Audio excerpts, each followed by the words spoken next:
We are in the 3D Games in Unity class right now, and tell us what's happening. So in this game, you're just this ball, and you have to pick up all these pickups, and you have to do some basic parkour and overcome some obstacles, such as this balance beam. However, don't fall off. You'll die once you get to that cube's level. Ready? Watch. Bam! Here we go. I died. And why did you die? Can you jump into the code to show us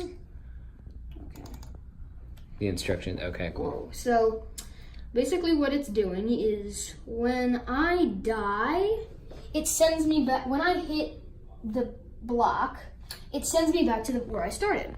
Okay. And So the you kind of scene- position the block? You position Yes, I do the- position okay. the block. So what it's saying here is scene is like the level, like the game. And what it's saying to do is when I hit that block, send me back to the beginning. Okay. Nothing to it. All right, and how do you like it so far? It's going well, honestly. This is more complicated than any game that I've made, so this is pretty great. All right, signing out. All right.